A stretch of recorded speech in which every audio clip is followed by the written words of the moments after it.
Hello, dear fans, and welcome back. And happy May the 4th, or I should say happy late May the 4th, depending on when this video uploads.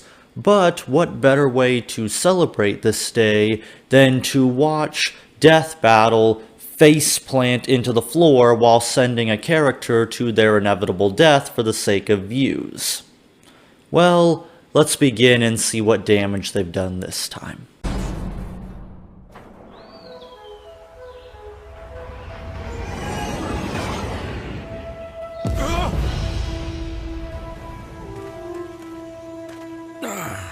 Another happy landing. Huh? Hello there. Hold it. You're in Konoha territory. I have some questions, if you'll come with me. You want to go home and keep reading your book? I want to go home and keep reading my book. After I kick your ass!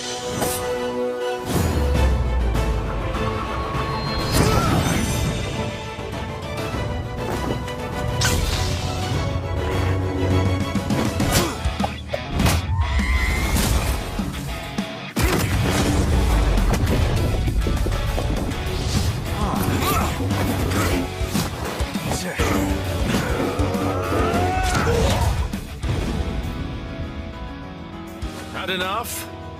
Well now, you've fallen for the deadliest stratagem we ninja know. 1,000 years of death. Don't try it! I have the high ground! I am not gay. I have relationships with women. Sex with men. And I got news for you. That means you're gay.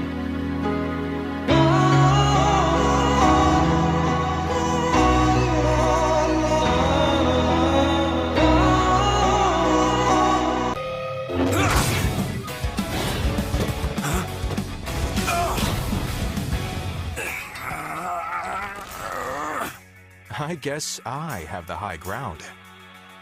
Oh, I don't think so.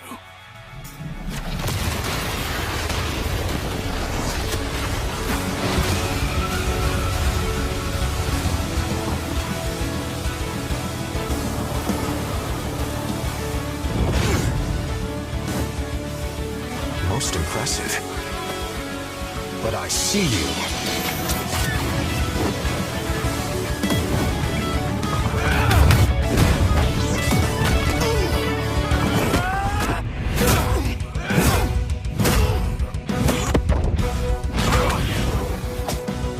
Fire style!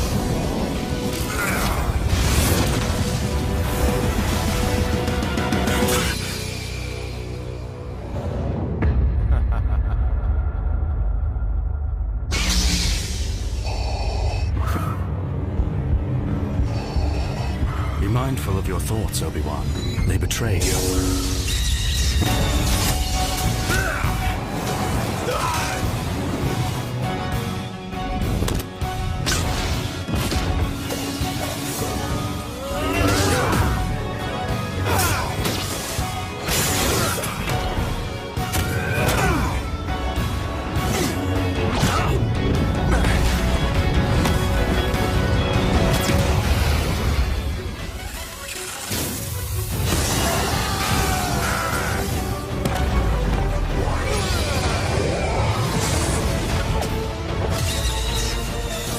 Don't give up.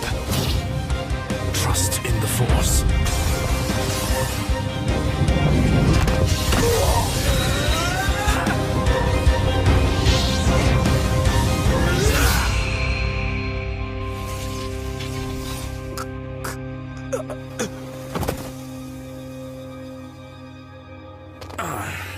So uncivilized. So, Obi-Wan versus Kakashi. What can be said about it? Well, let's begin. The first thing I want to address and get out of the way is the matchup.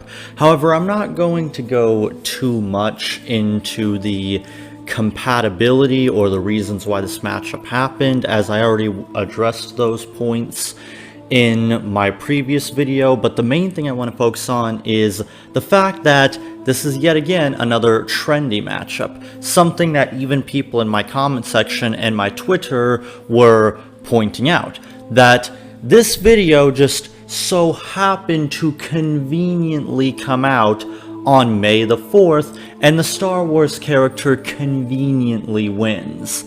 Yeah, like I said to someone on my Twitter, if you really think that's a coincidence, then you don't know Death Battle. Death Battle plans this stuff well in advance. And of course Death Battle is going to do this on May the 4th. The reason why they do these trendy matchups is because it's an easy way to get views, because that's all Death Battle wants at the end of the day. You honestly think they choose these death battles because they actually think it's what's going to be the most entertaining, or it's going to cause the most debate? No, of course not.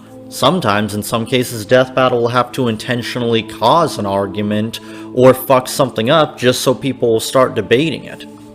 But yeah, this is yet another trendy matchup. Like, oh yeah, let's just do this on May the 4th and have the Star Wars character win and we'll get tons of views.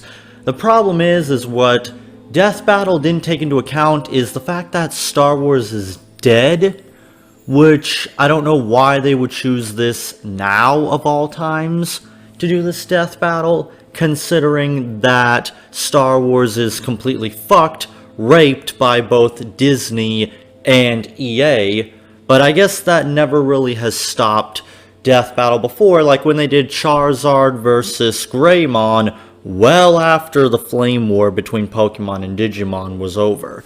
But that's a conversation for another day. So yet again, another fucking trendy matchup. When is Death Battle gonna fucking stop with these?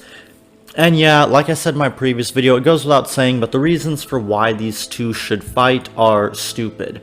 Just because they have the same character arc doesn't mean that's a valid reason for why they should fight. As I've addressed in other videos, when you come up with a Death Battle matchup, you should ask yourself, are these characters compatible? Would these characters have a compelling fight between one another? Would they have good chemistry? Would there be something to make the fight intriguing? And you can't always get that by just saying, oh, well, here's two characters that have the exact same character arc, so have them fight. It's just lame. You might as well just be saying, well, they have the same character, so fuck it. I mean, I guess it's not as bad as other episodes, I guess, but it's still a little bit lame. And in regards to the research, as usual, is just fucking terrible. And there's already a ton of videos coming out that are debunking the research on this, so I won't go too deep into it because there's other people that are already talking about it. But I will go over a couple of questionable moments. They say that Kakashi scales to Jiraiya, who is a mountain buster. However, it has been confirmed plenty of times that people like Jiraiya and Kakashi scale to the Genjutiki, which are confirmed to be multi-continental. So if you're going to say that Obi-Wan is multi-continental because of General Grievous's armor, then Kakashi is also multi-continental.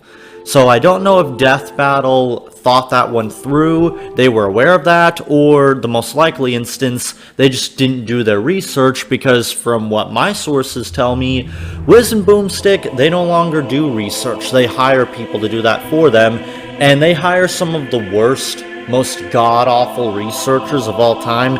If you've seen Jotaro versus Kenshiro, you all know exactly what I'm talking about when I say that their researchers can be pretty terrible at times.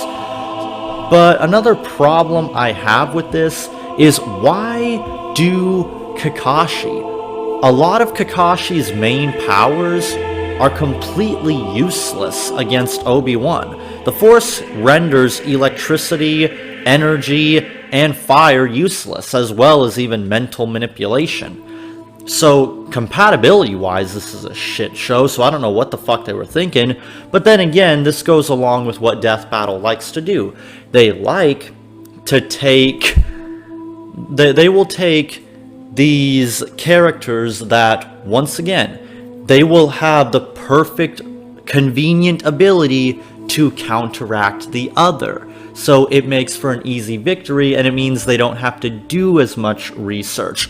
Or in the case of this one, they could literally use whatever they want. And that's the thing, Death Battle just picked and chose what they wanted. There were plenty of abilities they left out that Obi-Wan has.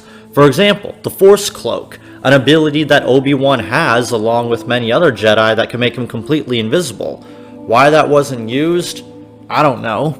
That is just a lot of the really shitty stuff, and admittedly, the positives do outweigh the negatives here, if I'm being perfectly honest, so I'll be a little bit fair and go over some of the good stuff before I go into some of the more bad stuff. But one thing I will say is it goes without saying the animation is pretty good. Devil's Artemis is a pretty talented animator, although it is sad that his talents are being wasted on Death Battle episodes. But hey, it could be worse. He could be working for Animation Rewind. But yeah, the animation is pretty good, although I wish there was a little bit more fluidity to some of the animation. Some of it just feels like it feels a little too stiff, or like the characters weren't moving as fluid and quickly as they could be to make the action interesting, and just shitty speed bars are used to create an illusion of moving fast rather than just actually using clever animation techniques to make them appear as if they are moving fast. For example, in the case of the Star Wars Episode 3 lightsaber battles, what they would do to simulate speed is they would use fast forward type stuff to make it look like they were moving faster than they actually were, to simulate the superhuman movement of the Jedi. Now, I won't necessarily fully blame Devil's Artemis here, because Death Battle only probably gave him 2 weeks to animate that, so he probably had to animate what he could, because Death Battle doesn't believe in giving their animators time, so I don't fully blame him. Other things that were pretty good is the voice acting and banter was spot on. The people they got to voice Obi-Wan and Kakashi did a perfect job. Obi-Wan sounds exactly like Obi-Wan, and Kakashi sounds exactly like Kakashi.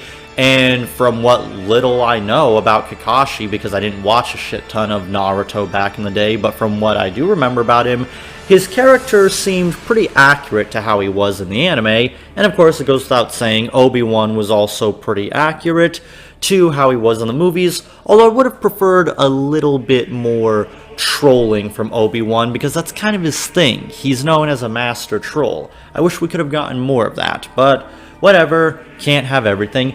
And the banter is pretty good. I did like the banter back and forth between these two. It was very fun, and for what it's worth, hearing some famous Star Wars lines is always welcome. I didn't expect Kakashi to whip out a Darth Vader quote, but hey, it was pretty fun, so I'll give Death Battle that. At least the people who write the Death Battle scripts are not completely incompetent, so I can at least say they have some decent script writers over there. The music is fine. I mean, I wouldn't really describe it as bad, but I think I would have just preferred Death Battle just used some more Star Wars music, or just made a mashup of Star Wars music and Naruto music, because Star Wars and Naruto are known for having really good soundtracks. I mean, this is coming from someone, I don't like Naruto, but Naruto does have an incredible soundtrack. I feel like that's a little bit of a missed opportunity to not use in any capacity. And before someone tells me, well, wouldn't Death Battle get in trouble for copyright and then not be able to monetize the video? Yes and no. There are plenty of remixes out there of famous Star Wars themes and Naruto themes. I'm sure you could have found some remix or gotten one of your music guys to make a remix of the Star Wars theme, and you would have been fine. I don't know, maybe that's just me. I mean, I guess the music isn't too bad, but like I said, personally I would have preferred a little bit more Star Wars and Naruto theme implementation when you consider how iconic their themes are. So that's some of the positives out of the way, and the last thing I'll say in terms of positives before I get to a couple more negatives is the jokes here, for the most part, are fine enough. I did chuckle at a couple of them, however there were also some cringy ones that I'll get to in a minute, but the humor here was okay for what it was. And I will say the animation on Wiz and Boomstick is slowly starting to get better. It doesn't look as cringy and stupid as it originally did. The first time they started using animation of their avatars, it just looked really, really bad, and people were clowning how bad it looked. I remember seeing that on my Twitter, but I am glad that at least that's improving. However, going back to the negatives, there were some pretty cringy jokes here. One thing I don't understand, why did they feel the need to put the 1,000 years of death in this? Like, they used the same joke twice. First, they show a scene of him doing it to Naruto, in which Boomstick makes the stale, unoriginal joke of, oh my god, Kakashi stuck his finger up a 14-year-old's butt. Surely he's on some kind of watch list for that.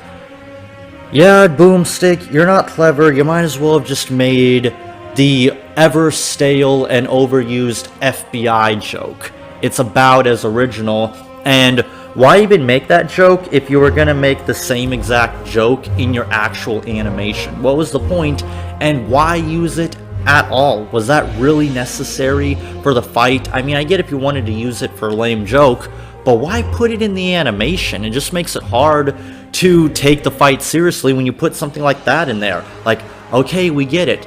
Getting stuff put up your butt hurts like a bitch. Trust me, I know. But why implement that into the fight? I mean, realistically, why would Kakashi use that in the middle of a fight? I mean, it's one thing to just use it as a joke, like when he's using it on one of his own students, but why in the middle of a fight? That just doesn't seem to make tactical sense to me. Then again, I'm not a Naruto fan, so what the hell do I know? Maybe Kakashi has actually used that in a fight with fucking Itachi or something, I don't know. I don't even think I even want to know. But it was pretty fucking lame. But overall, I will say this episode is a lot better than I thought it would be. For what it's worth, at least Death Battle seemed to give some love for this, unlike Disney and EA. Although I still wish they didn't do this at all, because again, Star Wars is dead, and I wish people like Death Battle would just let Star Wars rest in peace, because it's over. Star Wars is done, but that's for another day. I've already ranted plenty of times on how Star Wars is dead. So my final rating for this is a 7 out of 10. If I'm being perfectly honest, it's not that bad. Yes, it could be better if Death Battle took a little bit more time to focus on the research and gave Devil's Artemis a little bit more time for the animation. This could have been at least an 8 out of 10. I mean, this isn't god-awful, but at the same time, just like with Booster Gold and Cable, there could have been more done here. There is some great stuff here. The voice acting is really good. The banter is a ton of fun. The fight itself is really well made, and there is some great moments in it. The way they found a way to implement Darth Vader in there due to Obi-Wan's PTSD was a nice touch, and I loved that. So I won't deny that there is great stuff here. However, there is also some really cringe and stupid stuff here that I cannot ignore that certainly holds it back from being more than it could. However, what do you guys think? Do you think Obi-Wan vs. Kakashi was any good? Let me know what you think, and I'll see you guys around next time.